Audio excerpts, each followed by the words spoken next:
Greetings, my name is Dr. Mncube from University of Johannesburg. We say no to Elon Musk's STARLINK. Africa, the BRICS and the Global South must maintain digital sovereignty.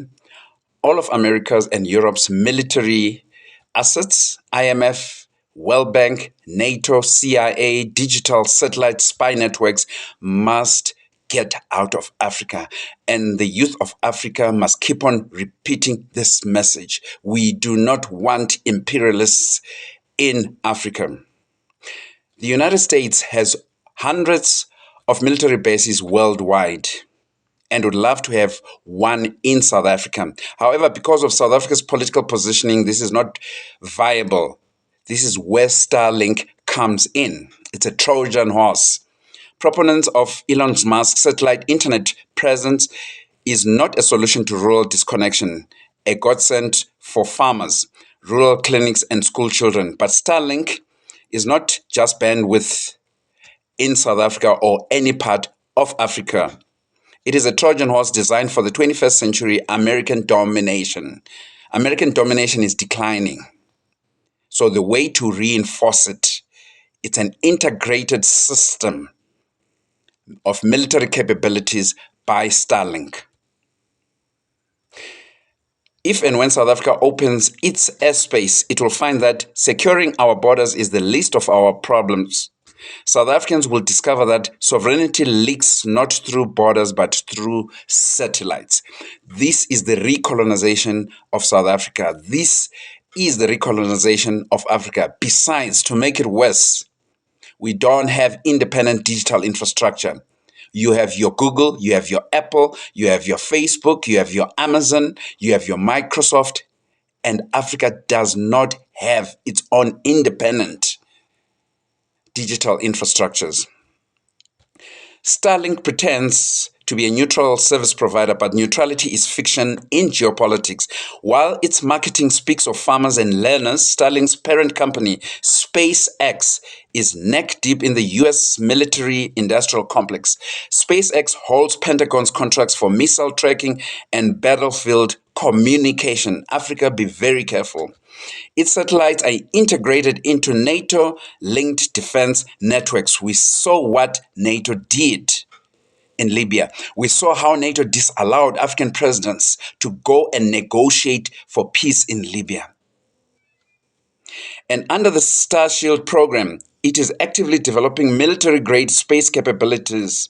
In Ukraine, we saw the real STARLINK coordinating drone strikes, powering real-time battlefield intelligence, and even at Elon Musk's whims, it dictated the limits of military operations. This is a private person, a non-state actor person, getting themselves involved in state-to-state wars. This isn't telecoms, it's geopolitical domination masquerading as broadband. Now imagine this network quietly embedding itself across South Africa, not as a traditional foreign base with boots on the ground, but as a network of terminals, antennas, and encrypted channels beyond local control. No soldiers, no flag, just a silent satellite occupation by imperialists, genocidal imperialists. STARLINK doesn't need to obey local laws. It bypasses them.